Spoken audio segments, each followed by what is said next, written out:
Non-Americans who visited the USA. What culture shock moment made you go, this is definitely America? I visited America from Ireland last summer, and let me tell you how I experienced peak America. It started when I ordered coffee at a cafe. I asked for a medium coffee, and the barista, Nina, stared at me like I'd spoken Klingon. We have tall, grande, or venti. When I pointed to the middle size, she cheerfully informed me that would be $5.75s for coffee, in a paper cup.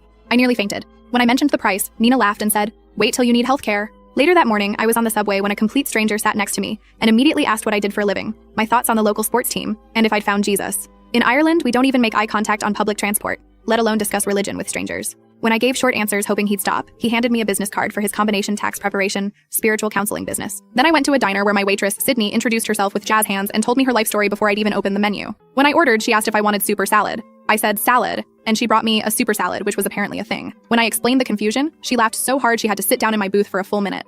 At the table next to me, a man sent back his steak 3 times for not being cooked correctly. Each time, the manager apologized profusely like he'd personally insulted the man's ancestors. In Ireland, we'd eat a raw chicken before complaining. The afternoon brought me to a pharmacy where I discovered the wonder of American drug commercials on the store TV. A full 2-minute ad showed happy people frolicking in fields, while a speed reader listed side effects including sudden death and spontaneous lizard tongue syndrome. When I asked the pharmacist if people really request these medications, she rolled her eyes and said, every damn day, honey. But the most American experience happened that evening. I was invited to a casual dinner at an acquaintance's home. Just a simple cookout, Anthony had said. I arrived to find he'd closed off the entire street, set up 3 different grilling stations. Every guest brought enough food to feed a village. One woman apologized that her 7-layer dip was just something I threw together, despite it being arranged to look exactly like the American flag. Someone's grandma kept trying to set me up with her grandson because he's always wanted to visit Europe, as if Ireland were just a neighborhood in London. The highlight was when Anthony unveiled his special surprise, a professional fireworks display in his backyard. As actual explosives burst overhead, nobody seemed concerned about the legality or safety. When I nervously mentioned fire hazards, Anthony's wife patted my hand and said, it's fine, our lawyer is here,